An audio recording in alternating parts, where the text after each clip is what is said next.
गर्मी में गरीब बहू का घास और मिट्टी का जुगाड़ू ससुराल। अच्छा है कि तू सहेली से देवरानी बनकर आ रही है। हाँ, मुझे भी यकीन नहीं हो रहा, हम दोनों ने पहले से ही सोचा था कि एक ही घर में शादी करेंगे। वही तो, जब इतनी गहरी दोस्ती है तो हम कैसे अलग हो सकते हैं। अच्छा ठीक है, तुम भी शादी की तैयारी करो, मैं भी यहाँ पर तुम्हारे आने की तैयारी करती हूँ, बाद में बात करेंगे। इतना कहकर सीमा कॉल कट कर देती है और कॉल कट करते ही उसका मुंह बन जाता है। तुम्हें क्या लगता है कि मैं तुम्हारी खुशी के लिए इस घर में शादी करवा कर ला रही हूँ? अरे अगर मुझे तेरे साथ रखना होता तो पहले ही अपने देवर से शादी करवा देती। एक बार शादी करके आ तो सही, तब पता चलेगा कि असली क्या खेल है। सीमा का असली चेहरा कुछ और ही था। उसने पायल के सामने अलग तरीके से बात की और अकेले में कुछ और ही गहरा राज छुपा रही थी। जल्दी सीमा के गहरे राज का पर्दा उठने वाला है। फिलहाल आगे बढ़ते हैं। यहाँ दोनों घरों में शादी की तैयारी धूमधाम से चल रही थी। मुझे अच्छा लग रहा है बेटा कि तुम सीमा के ही ससुराल में जा रही हो। तुम दोनों बचपन की सहेली हो और हमेशा साथ पली बड़ी हो, इसलिए हमें तुम्हारी चिंता थोड़ी कम है। हाँ बेटी, बिल्कुल। अब सीमा के ससुराल वालों को उसके घर वाले भी अच्छे से जानते हैं और फिर वहां पर तुम्हारा साथ देने के लिए तुम्हारी सबसे अच्छी सहेली भी तो होगी। इस तरह शादी का दिन नजदीक आ जाता है और पूरे रीति रिवाजों के साथ दोनों की शादी हो जाती है और शादी के बाद उनका गृह प्रवेश करवाया जाता है। पायल गृह प्रवेश करके घर के अंदर आती है। घर में आने के बाद कुछ रस्में की जाती हैं। चलो अच्छा है कि सब कुछ सुख शांति से हो गया। मुझे तो बहुत खुशी हो रही है पायल तुम्हारे इस घर में आने की। हाँ भाभी, आपकी खुशी तो अलग से ही झलक रही है। एक तरफ सब खुश थे, लेकिन शांति के चेहरे पर एक मायूसी थी और उसे कोई चिंता सता रही थी। रोहन और पायल अपने कमरे में चले जाते हैं। वहीं दूसरी तरफ शांति सीमा से कहती है, क्या तुम्हें लगता है कि तुमने बिल्कुल सही किया है सीमा? हाँ मम्मी जी, इसमें क्या परेशानी है, सब ठीक तो है। इतना कहकर सीमा भी अपने कमरे में चली जाती है। अच्छा, क्या आपने फ्लैट देख लिया है? हाँ, देख रहा हूँ। वैसे मैं सोच रहा हूँ कि क्यों ना हम बाकी सबको भी अपने साथ ही ले चलें। अभी नहीं, पहले हमें वहाँ खुद जाकर देखना चाहिए। अभी रोहन की शादी हुई है, पहले उसे सब जिम्मेदारी लेने दीजिए, बस बाद में देखेंगे। हाँ ठीक है, तुम्हारी बात भी बिल्कुल सही है। उसके बाद सब सो जाते हैं और अगले दिन सुबह उठकर पायल सबके लिए पहली रसोई करती है। वो सबसे पहले सभी के लिए आटे का हलवा बनाती है। चूल्हा जलाकर उस पर कढ़ाई रखने के बाद वो आटे को घी में थोड़ा सा भून लेती है और उसको अच्छे से भून कर उसमें थोड़ी सी चीनी और पानी डालकर उसे अच्छे से मिक्स करके पकाने के बाद सबको खाने के लिए देती है। भाभी, हलवा तो आपने सच में बहुत ही स्वादिष्ट बनाया है। हाँ बहू, तेरे हाथों में तो एक अलग ही स्वाद है। हलवा वाकई बहुत स्वादिष्ट बना है। उसके बाद पायल सबके लिए खाना बनाने जाती है। वो सभी के लिए मीठे मीठे पेठे की सब्जी और साथ में आलू की भुजिया और गर्मा गर्म पूड़ी बनाती है। जब सभी हलवे के साथ ये सब खाते हैं तो सबको खाना बहुत स्वादिष्ट लगता है। सबसे पहले हमने सिर्फ मुंह मीठा करने के लिए हलवा खाया तो ये बहुत ही स्वादिष्ट लगा, और अब बाकी के खाने के साथ खा रहे हैं तो टेस्ट और दुगना लग रहा है। सच में बहू, तू तो बिल्कुल अन्नपूर्णा है। हाँ, खाना बहुत स्वादिष्ट है। हाँ चाची, आप तो मम्मी से भी ज्यादा अच्छा खाना बनाती हो। इस तरह सभी को पायल की तारीफ करते हुए देखकर सीमा अंदर ही अंदर जल भुनकर राख होने लगती है। इसी वजह से मैं इसकी शादी अपने देवर से नहीं करवाना चाह रही थी। जब देखो बस महान बनती रहती है। थोड़ी देर बाद जब मुंह दिखाई की रस्म होती है तो शांति की कुछ खास पड़ोसन वहां पर आती हैं। पायल उनके पैर छूती है और पड़ोसने पायल को देखकर उसे तोहफे देती हैं और कहती हैं, सच में शांति मानना पड़ेगा, छोटी बहू तो हीरा है हीरा। कितने सुंदर और साथ में संस्कार भी है। हाँ, हमें तो तुम्हारी छोटी बहू देखकर बहुत ही खुशी हो रही है।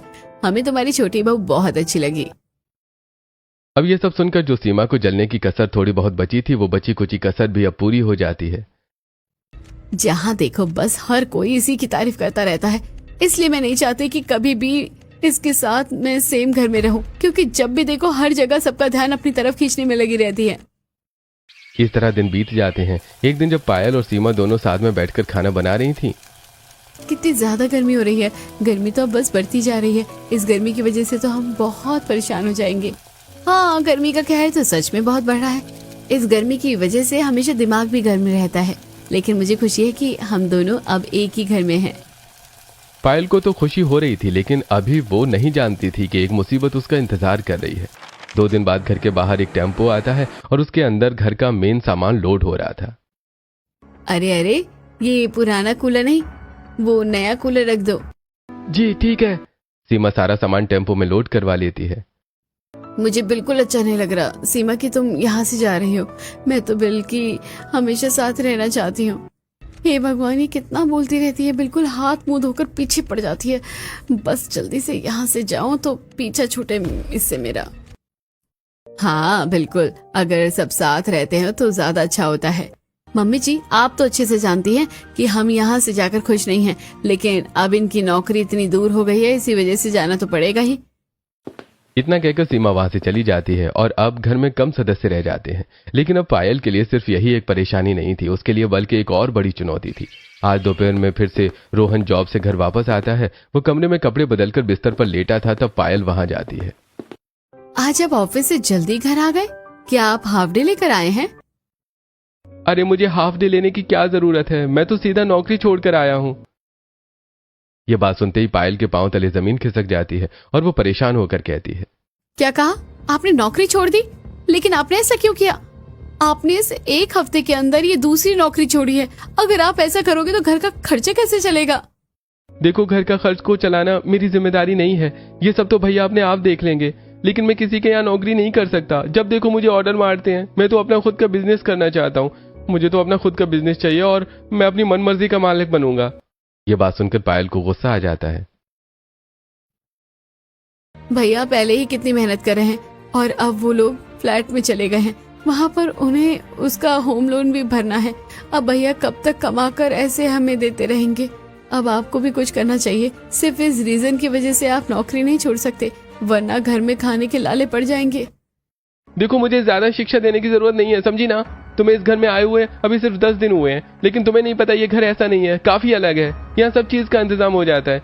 अब तुम जाओ यहाँ से और मुझे आराम करने दो और अपनी अगली इन्वेस्टमेंट के बारे में सोचने दो कि मुझे कौन सी शेयर मार्केट में इन्वेस्ट करना चाहिए। मुझे तो लगता है कि आपका बचा कुचा सब कुछ गंवाने का इरादा है। पिछली बार जो पैसे लगाए थे वो भी डूब गए हैं। कम से कम इस बार तो रहने दीजिए, ये एक जुआ है। लेकिन रोहन कहाँ पायल के समझाने से मानने वाला था। एक तरफ घर में राशन खत्म होने वाला था और वहीं दूसरी तरफ रोहन की लापरवाही। अब तो उसने बिल्कुल नौकरी ढूंढना भी बंद कर दिया, जिसकी वजह से पायल बहुत परेशान रहती थी। एक दिन, मम्मी जी, राशन खत्म हो गया है, अब हम क्या करेंगे? कोई बात नहीं बेटा, तू चिंता मत कर। मैं अभी पवन से कह देती हूँ, हमें कुछ वो पैसे भेज देगा। लेकिन मम्मी जी, भैया से इस तरह पैसे मांगना अच्छा नहीं लगता। पहले ही उनके ऊपर पैसों का लोड है, उनके ऊपर इस तरह और बर्डन डालना अच्छा नहीं है। मैं जानती हूँ बेटा, लेकिन हमारी मजबूरी है और हम उसके अलावा क्या कर सकते हैं? तुझे तो पता है कि रोहन का स्वभाव कैसा है। मुझे तो समझ नहीं आ रहा कि जब तुझे पहले ही पता था कि रोहन ऐसा है तो तूने उससे शादी करने के लिए हाँ क्यों कहा? नहीं मम्मी, मुझे शादी से पहले इन सब चीजों के बारे में कुछ भी नहीं पता था। ये बात सुनकर शांति के पांव तले जमीन खिसक जाती है। अरे मम्मी जी, आप चिंता मत कीजिए। मेरी फ्रेंड शादी करके यहाँ आएगी तो सब अच्छा हो जाएगा। हम दोनों इस घर में साथ रहेंगे। बेटा, मुझे उस चीज से कोई परेशानी नहीं है, लेकिन तुम तो रोहन की आदत के बारे में अच्छे से जानती हो ना। किसी भी लड़की की शादी रोहन से करवाना मुझे तो ठीक नहीं लगता।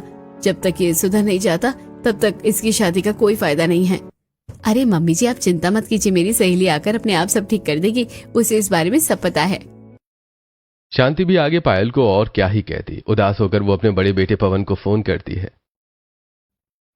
माफ करना बेटा, तुम्हारे वहाँ जाने के बाद भी मैं अभी तुमसे पैसे मांग रही हूँ, लेकिन तुझे तो पता ही है रोहन कैसा है। उसने फिर से नौकरी छोड़ दी है। इस रोहन का तो मुझे कुछ समझ ही नहीं आता मम्मी, पता नहीं कब समझेगा। अब तो इसकी शादी हो गई है, शादी के बाद तो इसे समझ जाना चाहिए। जब देखो बस इसी शॉर्ट ट्रिक में लगा रहता है कि इसे जल्दी अमीर होना है और किसी के नीचे काम नहीं करना है। ये कहीं का कोई राजकुमार है ना। बाकी आप चिंता मत करो, मैं राशन भिजवा दूंगा। इस चीज के लिए कभी भी आपको चिंता करने की जरूरत नहीं है, आखिर आप मेरा परिवार है। शांति का बड़ा बेटा पवन बहुत ही लायक था और वहीं दूसरी तरफ उसका छोटा बेटा रोहन बिल्कुल नालायक था। आज पवन राशन की दुकान से कुछ राशन घर पहुंचा देता है, लेकिन पायल को यह बिल्कुल भी अच्छा नहीं लग रहा था। इसलिए उसने ऑनलाइन काफी सारी कंपनी में अपना रेज्यूमे सेंड किया। दूसरी तरफ घर में इतनी गर्मी, सीमा अपने साथ सारा सामान ले गई थी और घर में सिर्फ अब एक कूलर ही बचा था, इसलिए सब साथ में सोते थे। आजकल ये कूलर की हवा भी फेल होने लगी है। सच में यहां तक बिल्कुल हवा ही नहीं आ रही है। अरे तो भैया को बोल दो ना कि हमें नया कूलर लाकर दे देंगे। अब क्या जिंदगी भर बुढ़ापे तक का तेरा ठेका वही लेता रहेगा? तुझे शर्म नहीं आती? तुझे भी तो कुछ कर लेना चाहिए। तो क्या हो गया, हम सब एक परिवार हैं और अभी जो आप मुझे बेवजह डांटते रहते हैं, देखना एक दिन जब मैं बहुत अमीर हो जाऊंगा तब आप सब मुझे सैल्यूट करोगे। रोहन की ऐसी हरकतें देखकर पायल को तो बहुत गुस्सा आता था, इसलिए उसने फैसला कर लिया था कि वो नौकरी करेगी। अगले दिन शांति को वो बताती है, मम्मी जी, मुझे कंपनी ने कांटेक्ट किया है और मुझे इंटरव्यू के लिए बुलाया है, तो मैं आपसे पूछना चाहती हूँ क्या मैं नौकरी कर सकती हूँ? बेटा, तुझे इतना परेशान होने की जरूरत नहीं है, अभी तेरी नई नई शादी हुई है और तू आते ही काम करेगी। अब मम्मी जी, रोहन जी तो काम नहीं कर रहे तो किसी न किसी को तो करना होगा। इन्होंने किसी से पैसे उधार लिए हैं। कल उस आदमी का भी इनके पास फोन आया था, इसलिए मुझे लगता है कि किसी एक को तो काम करना जरूरी ही है।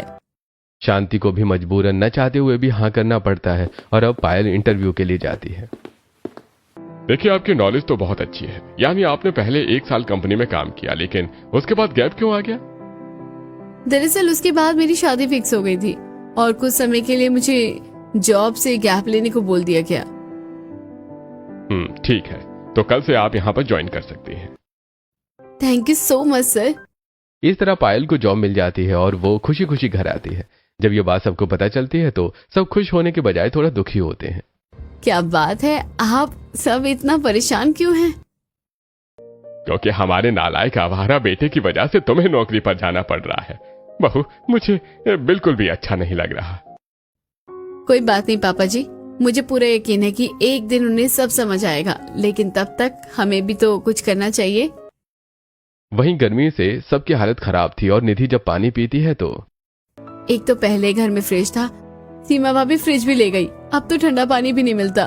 तुझे कहा तो था बर्फ खरीद कर ले आ, माँ लाती तो तब जब पैसे होते।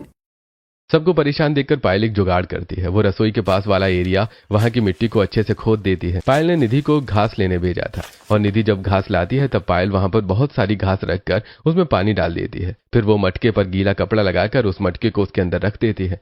थोड़ी देर बाद पानी ठंडा हो जाता है। भाभी, आपने कितना अच्छा जुगाड़ किया है। हाँ, पानी बिल्कुल ठंडा हो गया। अब इस तरह पायल जॉब करना शुरू कर देती है, लेकिन इतनी गर्मी में सुबह घर का काम करके जाने के बाद और ऑफिस से पूरा काम करके घर आकर काम करने में पायल की हालत खराब हो रही थी। इसीलिए रमेश, शांति और निधि सब उसकी मदद करते हैं। जब अगले दिन पायल ऑफिस से घर वापस आ रही थी तो बाप रे, कितनी ज्यादा गर्मी है। इतनी गर्मी में तो पूरा सिर घूमने लग गया है। पायल घर आती है तो देखती है कि निधि आटा गूंथ रही थी और शांति और रमेश दोनों मिलकर सब्जी काट रहे थे।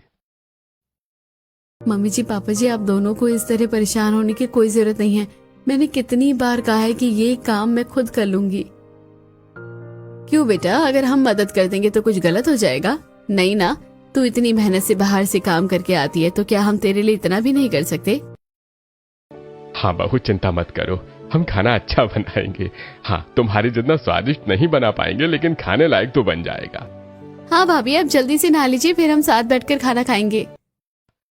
अपने ससुराल वालों का इतना प्यार देखकर पायल बहुत खुश होती है। उसके बाद वो नहाने जाती है, लेकिन पानी बिल्कुल ठंडा नहीं था बल्कि गर्म था।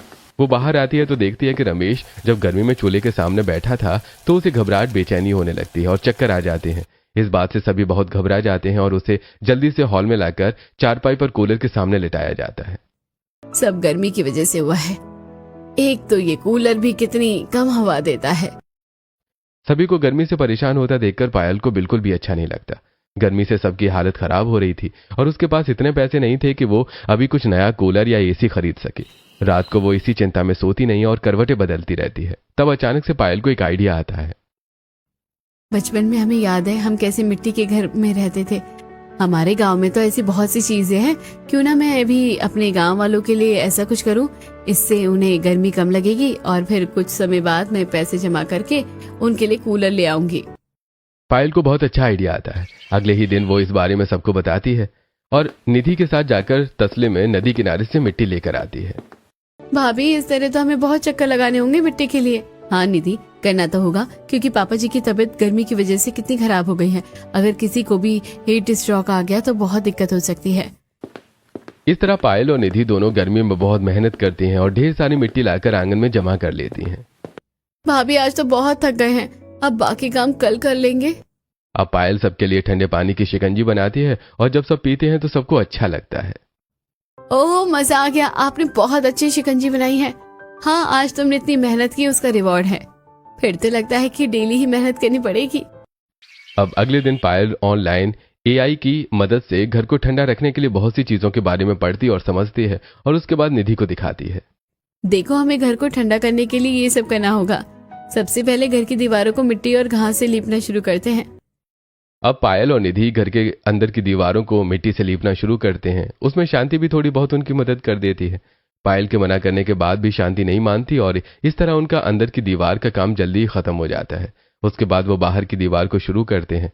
बाहर की दीवार को वो 3-3 बार कोट लगाते हैं। शाम तक वो बहुत थक जाते हैं। हालांकि काम बहुत थकाने वाला था, लेकिन आज ही कितनी ज्यादा राहत मिल रही है। हाँ, कमरा काफी ठंडा लग रहा है। उसके बाद अगले दिन वो फिर से काम शुरू करते हैं और पायल ने कुछ दिनों के लिए ऑफिस से छुट्टी ली थी। मैं जानती हूँ ये काम बहुत थकान वाला है, लेकिन हमें जल्दी ही काम खत्म करना होगा क्योंकि मुझे वापस ऑफिस भी जाना है। ज्यादा दिन छुट्टी भी नहीं ले सकती हूँ। इस तरह पायल अपने ससुराल वालों के साथ मिलकर आज छत को ठीक करती है। वो सबसे पहले उसके ऊपर मिट्टी की अच्छी खासी लेयर लगाती है और उसके बाद उसे घास से कवर कर देती है। घास से कवर करने के बाद पायल उसके ऊपर बहुत सारे पानी डाल देती है, जिसकी वजह से नीचे तक ठंडक आती है। अब आज वो खिड़की और दरवाजे का काम करते हैं। वो लोहे वाली खिड़की निकालने के बाद वहां पर मिट्टी से खिड़की को बंद करना शुरू करती है और उसके अंदर काफी बड़े बड़े होल कर देती है। भाभी, ऐसा स्ट्रक्चर तो मैंने पहले जमाने के किले और महलों में देखा था। हाँ निधि, ये पुरानी तकनीक है, इससे घर ठंडा होता है। अभी हम बाहर जाकर छोटी छोटी मिट्टी की दीवार और बनाएंगे, उसके बीच में स्पेस छोड़ेंगे। अब पायल और निधि दोनों बाहर आती हैं और घर की दीवार से थोड़ी सी स्पेस की दूरी पर वो मिट्टी की एक और दीवार बनाती हैं, लेकिन वो उसे पूरा बड़ा न करके आधी आधी दीवार बना देती हैं। वहां पर वो बहुत सारी घास डाल देती हैं। इससे जो घर का आधा हिस्सा है वो ऐसा लगेगा जैसे ये अंडरग्राउंड है। इसकी वजह से घर में बहुत ठंडक होगी, देखना। पायल और निधि ने घर के बाहर के स्पेस में आधी दीवार तक पूरी घास भर दी थी और उसे भी गीला कर दिया था। इस तरह घर का आधा हिस्सा चारों तरफ से आधा घास और मिट्टी से बनने के बाद ऐसा लगता है जैसे वो एरिया अब अंडरग्राउंड है। जब सब घर के अंदर आते हैं तो सबको बहुत ठंडक लगती है। बेटा, तूने कितना अच्छा जुगाड़ किया है। अब तो घर के अंदर कितना ठंडा ठंडा लग रहा है। हाँ बेटा, कोई भी हमारी बात को मजाक समझेगा, लेकिन ये तो वाकई ही बहुत कमाल का हो गया है। और तूने आधी दीवार वाला आइडिया तो बहुत अच्छा लगाया है। सच में ऐसा लग रहा है जैसे अंडरग्राउंड ठंडक वाले एरिया में आ गए हो। सच में भाभी, आपने तो जुगाड़ करके कमाल कर दिया। अब 2 दिन और लगेंगे और बहुत अच्छा जुगाड़ मैं आपको दिखाऊंगी। वो तो सबसे बेस्ट होगा। बाकी सब तो खुश हो रहे थे, लेकिन रोहन वहां आकर मुंह बनाता है। क्या इन सब चीजों में इतनी मेहनत करके टाइम वेस्ट कर रहे हो? भैया कोई बोल देना चाहिए था। तू तो एकदम आवारा है। तुझे खुद तो कुछ काम करना नहीं, बस दूसरों के भरोसे बैठना है। हर कोई रोहन को डांटता ही था, लेकिन उसे कोई असर नहीं पड़ रहा था। वहीं दूसरी तरफ, क्यों ना हम सबके लिए एक फ्रिज और कूलर खरीद कर दे दें? कोई जरूरत नहीं है। अब अगर आप भी उनकी सारी इच्छा पूरी करोगे तो रोहन कैसे सुधरेगा? फिर उसे कभी समय और पैसों की कीमत पता नहीं चलेगी। आपको उसे बिगाड़ना नहीं चाहिए, सुधारना चाहिए। तुम सही कह रही हो। अगर किसी को सब चीज मिल जाती है तो वो फिर कुछ नहीं करेगा। ठीक है, कुछ दिन करके देखते हैं। सीमा ने जलन में ऐसा कहा था और पवन ने रोहन की भलाई के लिए। वहीं दूसरी तरफ आज पायल घर के बाहर की तरफ मिट्टी से दीवारें और ऊपर घास और डंडे से छत तैयार कर देती है, लेकिन साथ में उसके आगे बहुत बड़ा सा छज्जा निकाल देती है। यानी बाथरूम की छत सिर्फ उसकी 4 दीवारों तक सीमित नहीं रहती, बल्कि बहुत आगे तक आ जाती है, जिससे उस एरिया में छांव रहती है। ऐसा ही पायल आज घर की छत के साथ करती है और उनकी छत भी वो बहुत आगे तक बाहर निकालकर उसका छज्जा बना देती है। इस तरह तो हमारा आंगन भी ठंडा रहेगा। अब पायल पूरे आंगन में अच्छे से घास डाल देती है और वहां पर घास उगा देती है। मम्मी जी, जब पूरे आंगन में घास उग जाएगी तो हम ये ऊपर से डाली हुई घास को हटा देंगे। उसके बाद पायल एक लकड़ी का रेक्टेंगल बॉर्डर बनाती है और उसके बीच में बहुत सारी घास से उसे कवर कर देती है। उसमें वो मजबूत रस्सी बांधने के बाद घास को अच्छे से फिक्स करती है। साथ में नीचे उसके 4 पैर बनाकर घास की चारपाई बना देती है। इस तरह पायल मेहनत से सारा काम कर रही थी। एक दिन में ये सारा काम खत्म हो जाता है और अगले दिन वो बाथरूम के बाहर वाली छत की छांव गड्ढा खोद कर इसमें ईंटों से एक छोटा सा गोला बनाकर स्विमिंग पूल बना देती है और वहां पर पर्दा लगा देती है। अब आपका ठंडा घर और ठंडा बाथरूम तैयार हो गया है। ये सब देखकर सब बहुत खुश होते हैं। उसके बाद पायल निधि के साथ मिलकर मिट्टी का एक ठंडा फ्रिज बनाती है। वो मिट्टी का बना हुआ ढांचा रख देती है और उसके ऊपर घास को रख देती है। अब उसके अंदर मिट्टी के बर्तन में खाना रख देती है। खाना भी काफी देर तक ठंडा रहता है। वहीं दूसरी तरफ घर के बाहर जो आंगन में उसने शेड बढ़ाकर छांव बनाई थी, उसमें वो अपना चूल्हा लगा देती है ताकि घर के अंदर गर्मी ना हो। वो काफी मेहनत से अपना मिट्टी का चूल्हा बनाती है। सच में कोई तो ऐसे ही कहता है, लेकिन मैं सच कहती हूँ कि मेरी छोटी बहू लाखों में एक है। बहू, तूने सच में साबित कर दिया कि जहां चाह होती है वहां राह होती है। इस तरह सब बहुत खुश होते हैं और अब वो गर्मी में ठंडे घर में रहते हैं। वहीं दूसरी तरफ रोहन की आदत नहीं सुधर रही थी। उसने फिर से पैसे इन्वेस्ट किए और फिर से उसे लॉस हुआ। अरे यार, ये फिर से सारे पैसे हार गया मैं तो। इस तरह दिन गुजर रहे थे और कुछ दिन बाद पायल बहुत सारी लकड़ी, घास और मिट्टी लाती है और उन सभी को इकट्ठा करने के बाद उसका कूलर की तरह ढांचा तैयार कर देती है। अब वो निधि के साथ कबाड़ी की दुकान पर जाती है। बहन जी, मोटर बिल्कुल ठीक है, इसे आप चला सकती हैं। ठीक है भैया, आप हमें ये मोटर दे दीजिए। पायल मोटर लेकर घर आ जाती है और उसके अंदर अच्छे से मोटर को फिक्स करवा देती है। पायल ने उसके अंदर बहुत सारी ठंडी घास डाली थी, जिसकी वजह से वो कूलर बेहद ठंडी हवा दे रहा था। अरे आज रात को तो इस कूलर के नीचे सोने में बड़ा मजा आने वाला है। तूने बहुत अच्छा किया बेटा कूलर बनाकर। हमारे पुराने वाले कूलर की मोटर सच में खराब हो गई थी, क्योंकि उसके अंदर से तो हवा आनी बंद हो रही थी। बहुत कम हवा आती थी। भाभी, आपने तो इतने सारे जुगाड़ करके सच में कमाल कर दिया। इस तरह सब खुश हो रहे थे। जब अगले दिन सीमा और पवन दोनों वहां जाकर ये सब देखते हैं तो उनको भी काफी हैरानी होती है। और पिंकी तो वो छोटा सा स्विमिंग पूल देखकर बहुत खुश हो जाती है। वो उसके अंदर निधि के साथ ठंडे पानी में नहाती है। बुआ, ये तो कितना सुंदर है और अच्छा है। हमारे घर में स्विमिंग पूल भी है। हाँ बेटा, सब कुछ तुम्हारी चाची ने किया है। पवन भी ये सब देखकर हैरान था। बेटा, सब कुछ छोटी बहू ने किया है। वो हमें गर्मी में परेशान देखकर खुद परेशान हो रही थी, इसलिए उसने सिर्फ हमारे लिए इतनी मेहनत की। सच में पायल बहू का कुछ कहना नहीं। अब तो नौकरी भी करती है सिर्फ घर को चलाने के लिए। हमारी छोटी बहू ने कितना कुछ किया है। सब पायल की तारीफ कर रहे थे और सीमा जल भुनकर राख हो रही थी, लेकिन पवन को बुरा लगता है। मम्मी पापा, अगर इतनी कंडीशन खराब थी तो आपको मुझे बताना चाहिए था। बेचारी पायल को भी कितना ज्यादा परेशान होना पड़ा। मैं यहाँ से चला गया, इसका मतलब ये नहीं है कि आप मुझसे बातें छुपाएंगे। नहीं बेटा, हम तो तुझे बताना चाहते थे, लेकिन पायल बहू ने मना किया कि अभी तुझे परेशान नहीं करना चाहिए। तेरे ऊपर भी अभी लोन का और बाकी सब खर्चों का भार है। पायल ने कहा है कि हमें हर परिस्थिति का सामना करना आना चाहिए और हार नहीं माननी चाहिए। सच में बहू के जज्बे को सलाम है। इस तरह सब पायल की तारीफ कर रहे थे। हालांकि घर में अभी कुछ अच्छा भी होने वाला था और साथ में बहुत बुरा भी। कुछ दिन बाद पायल सबको बताती है कि वो मां बनने वाली है, तो इसकी खुशी सबको हो रही थी, लेकिन साथ में रोहन को भी इसकी खुशी थी। हाँ पायल, मुझे बहुत खुशी है। फिर तो मैं अपने बच्चों के लिए और मेहनत करूंगा और जल्दी अमीर होकर उसे बहुत अच्छी जिंदगी दूंगा। मैं तो बस आपसे इतना कहना चाहूंगी कि हम शॉर्टकट की बजाय अगर अच्छे से चले तो हमारी जिंदगी अच्छी हो सकती है, क्योंकि ऐसे में बहुत लॉस हो रहा है। लेकिन रोहन कहाँ समझने वाला था। अगले दिन उसने जिस आदमी से कर्जा लिया था वो आदमी अपने साथ कुछ आदमियों को लेकर वहां आता है। अरे भाई, मेरा पैसा तूने अब तक नहीं दिया। तुझे क्या लगा तू हमारे फोन नहीं उठाएगा तो हम तुझे छोड़ देंगे? अरे नहीं, ऐसा नहीं है। मैं तो बस पैसों का इंतजाम कर रहा था। आप मुझे छोड़ दीजिए।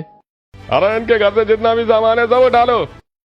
वो अंदर जाते हैं तो उन्हें कुछ खास सामान नहीं मिलता, बस लकड़ी का कूलर मिलता है। तो उन्हें गुस्सा आता है। वो वहां का सामान तोड़ देते हैं। पायल उन्हें रोकने की कोशिश करती है। कृपया करके ऐसा मत कीजिए, हमने बहुत मेहनत से इस घर को बनाया है।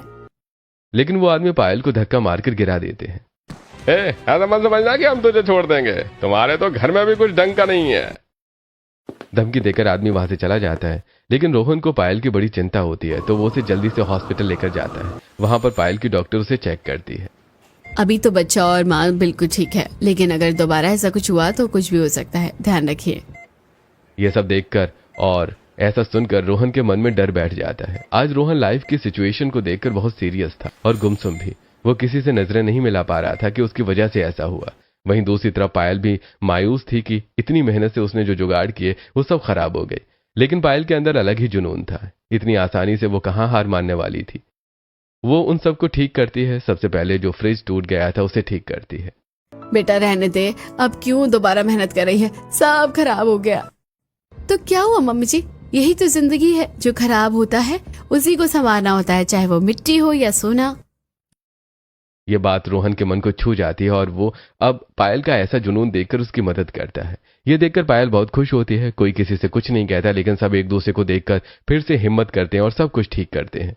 जो फ्रिज टूटा था उसे ठीक किया जाता है, बाहर जो मिट्टी की दीवार खराब थी उसे दोबारा ठीक करके उसके गैप में घास को डाला जाता है, फिर दोबारा चारपाई को भी ठीक किया जाता है। इस तरह सब कुछ ठीक हो जाता है और इस बार वो नए सिरे से कूलर बनाते हैं। इस बार रोहन ने कूलर बनाने में सबसे बड़ा सहयोग दिया। देखो पायल, तुम्हारी तरह तो अच्छा नहीं बना लेकिन कोशिश की है। ये अच्छा है, बल्कि मुझसे भी बेहतर। इस तरह सब मेहनत करते हैं और फिर से सभी जुगाड़ करके घर को पहले की तरह कर दिया जाता है। जब ये बात पवन को पता चलती है तो ये सब गलत हुआ, हमें आज ही वहां जाना है और सबके लिए हम सामान खरीद कर देंगे। और मैं तो सोच रहा हूं कि उन्हें यहां ले आता हूं, जो भी कर्ज है मैं चुका दूंगा, एक और लोन ले लूंगा। ये बात सुनकर सीमा भड़क जाती है। अब कब तक उनके लिए करेंगे? हमने क्या ठेका लिया है उनका 7 जन्म तक का? उनके लिए हम कुछ नहीं करेंगे, वो खुद से करेंगे। वाह, तुमने बहुत अच्छी बात कही। आज समझ आ रहा है कि तुम भले के लिए नहीं बल्कि तुम्हारे अंदर जहर है, इसलिए तुम मुझे मेरे घर वालों को कुछ भी देने से मना करती थी। लेकिन याद रखना, वो मेरा परिवार है, मैं उन्हें मुसीबत में नहीं छोड़ूंगा। तुमसे अच्छी तो पायल है जिसने घर के लिए कितनी मेहनत की है। जब देखो हर कोई बस पायल पायल ही करता रहता है। बचपन में भी हर कोई मुझसे ज्यादा उसकी तारीफ करता था। वो ज्यादा सुंदर है, वो ज्यादा अच्छी है, उसके मार्क्स भी मुझसे ज्यादा आते हैं। बस बहुत हो गया उसके लिए, मैं किसी को कुछ नहीं करने दूंगी। ये सब तुम्हारी जेलसी बोल रही है। इसलिए जब तुम्हें रोहन की सच्चाई पता चली तब तुमने जानबूझकर अपनी सहेली को इस शादी में फंसाया, क्योंकि उसे दुख देकर तुम्हें अच्छा लगता था। लेकिन उसने तुम्हारे लिए हमेशा अच्छा सोचा। उसका मन साफ है, वो दूसरों के लिए जीती है, इसलिए सब उसकी तारीफ करते हैं। तुम जब अपने घर वालों के लिए पैसे भेजती हो तब सब सही है। आज के बाद यहां पैसे भेजने हैं तो खुद कमाना, लेकिन मैं अब अपने परिवार के लिए ही सब करूंगा। ये बात सुनकर सीमा हैरान थी।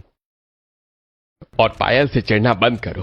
तुम्हें पता है जब माँ ने पायल से कहा कि रोहन के साथ उसकी शादी गलत हुई, और क्या तुम्हें लगता है कि सीमा कसूरवार है? तब जानती हो पायल ने क्या कहा कि सीमा मेरे साथ गलत कैसे कर सकती है, वो मेरी सहेली है। उसने तो सब मेरे भले के लिए सोचा होगा और हम दोनों का साथ उसे अच्छा लगता है, इसलिए उसने ऐसा सोचा। कुछ गलत हो रहा है तो वो सीमा की गलती नहीं, मेरी किस्मत है। इतना कहकर पवन वहां से चला जाता है और ये सब बातें सीमा की आंखें खोलती हैं। उसे भी बहुत बुरा लगता है। सीमा पवन के पास जाती है। मुझे माफ कर दीजिए, मुझे ऐसा नहीं करना चाहिए था। चलिए हम सब साथ में चलते हैं और इसका सॉल्यूशन निकालते हैं। पवन को खुशी होती है और सब वहां जाते हैं। पायल, सब कुछ खराब हो गया था, तुमने तो फिर से सब ठीक कर दिया। इस बार सबने मेरी मदद की है, रोहन जी ने भी। ये तो हैरानी की बात है। हाँ भैया, लेकिन अब मुझे एहसास हो गया है कि शॉर्ट ट्रिक्स में कुछ नहीं रखा। बिना मेहनत किए कुछ नहीं मिलता। मैंने अब एक जगह नौकरी करना शुरू कर दिया है। चिंता मत कर, तेरा कर्ज उतारने में मैं तेरी मदद करूंगा। और अगर तू ऐसे ही रहा तो मुझे बहुत खुशी होगी। मैं चाहता हूं तू जिंदगी में बहुत तरक्की करे। मैं आप सबके लिए नया कूलर लेकर आऊंगा। नहीं भैया, आज तक आपने मेरे सारे गलत कामों को संवारा है। बड़ी मुश्किल से मुझे अकल आई है। इस बार मुझे खुद सब करने दीजिए। मैं चाहता हूँ मेरा बच्चा भी देखे कि उसके पापा मेहनती हैं और अब मैं लापरवाही नहीं करना चाहता। सभी को रोहन की इस बात पर गर्व होता है, वहीं सीमा पायल से। मुझे माफ करना। माफ तो तुम्हें मैं नहीं करूंगी। सीमा डर जाती है, क्योंकि तुम फ्लैट में जाने के बाद हमें भूल गई हो और हमसे मिलने भी नहीं आती। फिर से पायल की अच्छाई देखकर सीमा का दिल पिघल जाता है और अब सबके साथ अच्छे से रहती है। अब पवन और सीमा कुछ दिन के लिए पायल के बनाए हुए जुगाड़ू घर में ही रहते हैं। मानना पड़ेगा, एसी भी फेल है यहाँ के आगे। अंदर भी कितनी ठंडक है और बाहर भी तो अच्छी शेड लगाकर तुमने गांव में स्विमिंग पूल के साथ घास वाली ठंडी चारपाई भी बनाई है। हाँ भाभी, अब तो बाहर भैया ने शेड में भी पंखा लगा दिया है, वहाँ बैठकर अब और अच्छा लगता है। आज शाम को सभी वहां बैठकर स्नैक्स खा रहे और पड़ोसन भी वहां आती हैं। वहां मिट्टी की शेड और घास की चारपाई पर जब सब बैठे होते हैं तो सच में मजा आ गया। मानना पड़ेगा, शांति बहू चुनकर लाई है। हाँ, मेरी दोनों बहुएं कमाल है। इस तरह परिवार में सब ठीक हो जाता है और अब परिवार खुशी खुशी अपने बनाए हुए जुगाड़ू ठंडे घर में रहता है, क्योंकि अभी रोहन को पहले बहुत से हिसाब चुकाने थे और अब वो अपनी पत्नी के सपोर्ट से सब कुछ ठीक करता है।